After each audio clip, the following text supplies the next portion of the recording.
Hello friends, MS coder में आपका स्वागत है। आज की इस वीडियो में हम जानेंगे आउटपुट डेकोरेटर के बारे में कि आउटपुट डेकोरेटर क्या होता है और इसका यूज हम कैसे करते हैं।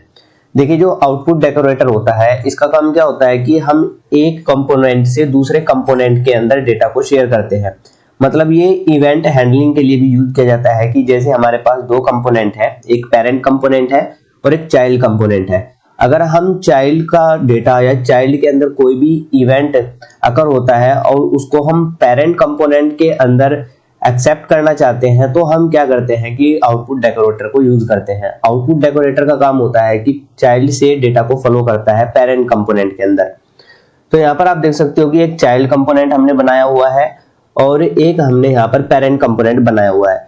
तो सबसे पहले हम जो चाइल्ड कंपोनेंट है इसके अंदर आते हैं, जो इसकी टीएस की फाइल है इसको हम यहाँ पर ओपन कर लेते हैं और इसके अंदर हम देखिए क्या करते हैं। सबसे पहले आउटपुट डेकोरेटर को यूज करते हैं। तो आउटपुट डेकोरेटर को यूज करने के लिए सबसे पहले @ का सिंबल यूज करते हैं, फिर यहाँ पर हम आउटपुट को टाइप करते हैं और इसके बाद इस तरह से राउंड ब्रैकेट यूज करते हैं, जैसे कि हम कोई भी फंक्शन बनाने के लिए यूज करते हैं। और इसके बाद हम कोई भी नेम ले सकते हैं, जैसे हम यहाँ पर नेम ले लेते हैं इवेंट फ्रॉम चाइल्ड और यहाँ पर हम इस तरह से कोलन यूज करते हैं। और इसके बाद हमें यहाँ पर एक क्लास को यूज करना होगा, उस क्लास का नाम होता है इवेंट एमिटर।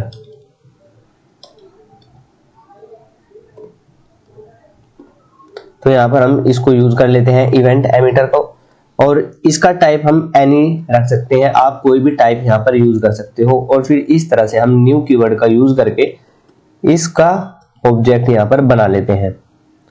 तो आई होप कि यहाँ तक आपको समझ में आ गया होगा कि हम कैसे आउटपुट डेकोरेटर को यूज करते हैं। अभी देखिए यहाँ पर एरर दे रहा है।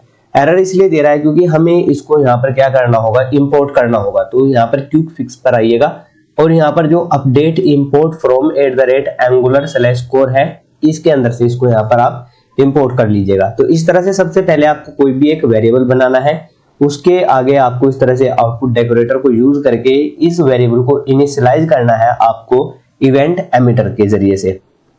तो यहाँ पर देखिए हम एक फंक्शन बनाते हैं, उससे पहले हम यहाँ पर एक वेरिएबल बना लेते हैं। वेरिएबल का नाम हम ले सकते हैं, नेम ले लिया, कोई भी आप नेम ले सकते हो और इसका टाइप भी हम यहाँ पर एनी कर देते हैं। अब यहाँ पर देखिए हम क्या करते हैं, एक फंक्शन बनाते हैं किसी भी नाम से। हमने फन नाम से एक फंक्शन बनाया है और यहाँ पर क्या करते हैं, हम इस इवेंट फ्रॉम चाइल्ड जो वेरिएबल बनाया है हमने रेफरेंस वेरिएबल, उसको हम यहाँ पर यूज करते हैं। तो यहाँ पर हम टाइप करेंगे this dot event from child और इसके बाद यहाँ पर हम कॉल करेंगे एक मेथड को जिसका नाम होता है एमिट। अब इस मेथड का काम क्या होगा कि जो भी इस कंपोनेंट के अंदर इवेंट अकर होगी उसको ये क्या करेगा, पेरेंट के अंदर लेकर जाएगा। तो उसके लिए हम यहाँ पर क्या करते हैं, एक वेरिएबल पास करते हैं। आप कुछ भी पास कर सकते हो यहाँ पर और इस वेरिएबल को हम यहाँ पर यूज कर लेते हैं। तो चलिए अब हमने क्या किया, जो इसके टीएस फाइल के अंदर जो भी काम करना था हमने कर लिया। अब इसकी जो HTML की फाइल होती है उसके अंदर हम चलते हैं। तो यहाँ पर हम HTML की फाइल के अंदर आ गए हैं। यहाँ पर हम एक इनपुट फील्ड बनाते हैं। इनपुट फील्ड बना लिया हमने और इसका टाइप हम दे देते हैं टेक्स्ट। और यहाँ पर हम टू वे डेटा बाइंडिंग को यूज करते हैं। टू वे डेटा बाइंडिंग के बारे में हम पढ़ चुके हैं। अगर आपको नहीं पता कि टू वे डेटा बाइंडिंग क्या होता है तो आप लास्ट की वीडियोस को देख सकते हो। और यहाँ पर हम नेम कीवर्ड को यूज करते हैं और यहाँ पर हम एक प्लेस होल्डर भी ले लेते हैं और प्लेस होल्डर के अंदर हम टाइप कर देंगे एंटर।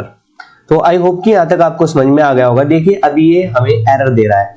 एरर क्यों दे रहा है, क्योंकि जो हमने ng मॉडल को यूज किया है वो इसको नहीं मिल पा रहा है कि ng मॉडल जो है ये किस पैकेज के अंदर अवेलेबल है। तो हमें क्या करना होगा, ng मॉडल को भी हमें यहाँ पर इंपोर्ट करना होगा। तो पहले हम यहाँ पर एक बटन बनाते हैं। यहाँ पर हम बटन बनाते हैं और बटन का नाम हम कुछ भी ले सकते हैं, जैसे क्लिक मी। जैसे ही इस बटन पे क्लिक होगा, जैसे यूजर इस बटन को प्रेस करेगा तो हमें क्या करना है, उस फंक्शन को कॉल कराना है जो फंक्शन हमने अभी बनाया था क्लिक इवेंट पे। तो फंक्शन का नाम हमने क्या रखा था, फन रखा हुआ था। तो हमने यहाँ पर क्या किया, इस फंक्शन को भी हमने कॉल करा लिया। लेकिन ये अब हमें एरर किस लिए दे रहा है, क्योंकि हमें ng मॉडल को यहाँ पर यूज करना होगा। तो ng मॉडल को यूज करने के लिए हमें उसको इंपोर्ट करना होगा। तो यहाँ पर आपको दिखाई दे जाएगा इंपोर्ट्स के आगे जो एरे का सिंबल होता है यानी कि स्क्वायर ब्रैकेट्स, वो यहाँ पर आपको दिखाई दे जाएगा। तो यहाँ पर हम यूज कर लेते हैं फॉर्म्स मॉड्यूल। जो फॉर्म्स मॉड्यूल है इसके अंदर ng मॉडल मौजूद है। तो यहाँ पर देखिए कि जैसे ही आप इसको यूज कर लोगे तो यहाँ पर ये जो एरर है वो यहाँ से चली जाएगी। अभी ये रिबिल्डिंग हो रही है, जैसे ही ये रिबिल्डिंग का प्रोसेसिंग कंप्लीट होगा तो यहाँ से एरर भी चली जाएगी।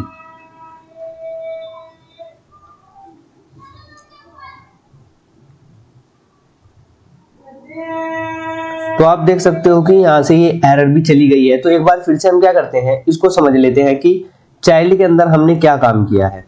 जो चाइल्ड कंपोनेंट बनाया, सबसे पहले हमने एक आउटपुट डेकोरेटर को यूज करके इवेंट फॉर्म चाइल्ड बनाया। फिर हमने नेम नाम का एक वेरिएबल लिया जिसको हमने टू वे डेटा बाइंडिंग के जरिए से क्या किया, जो इनपुट फील्ड है उसके साथ हमने इसको अटैच कर दिया। और एक हमने बटन बनाया, उस बटन पे हम क्या कर रहे हैं, फन नाम का जो मेथड है इसको कॉल करा रहे हैं। जैसे ही मेथड कॉल होगा तो यहाँ पर क्या होगा, इवेंट फ्रॉम चाइल्ड के जरिए से हम एमिट मेथड को यूज करके इसके अंदर जो नेम वेरिएबल है उसको पास कर रहे हैं। अब इस नेम वेरिएबल के अंदर जो भी डेटा हम इनपुट के जरिए से इनिशियलाइज कराएंगे उसको ये लेकर जाएगा इसके पेरेंट का जो कंपोनेंट है उसके पास। तो चलिए अब हम आते हैं पेरेंट के पास। तो पेरेंट कंपोनेंट में हम क्या करते हैं, जो इसकी HTML होती है पेरेंट की, उसको यहाँ पर हम ओपन कर लेते हैं। तो यहाँ पर देखिए सबसे पहले जो इस पेरेंट कंपोनेंट होता है इसके अंदर आपको चाइल्ड कंपोनेंट जहां से आपको डेटा लेके आना है, इवेंट लेके आना है, उसका सिलेक्टर आपको यहाँ पर यूज करना होगा। तो यहाँ पर हम इसकी जो चाइल्ड की TS होती है यहाँ पर आते हैं और यहाँ पर देखिए आपको सेलेक्ट कीवर्ड के आगे आपको दिखाई दे जाएगा चाइल्ड ऐप -चाइल्ड। आप यहाँ पर अपनी तरफ से कोई भी सिलेक्टर का नाम यूज कर सकते हो। तो यहाँ पर हम आते हैं और इस तरह से हम एज ए एलिमेंट हम इसको यहाँ पर यूज कर लेते हैं।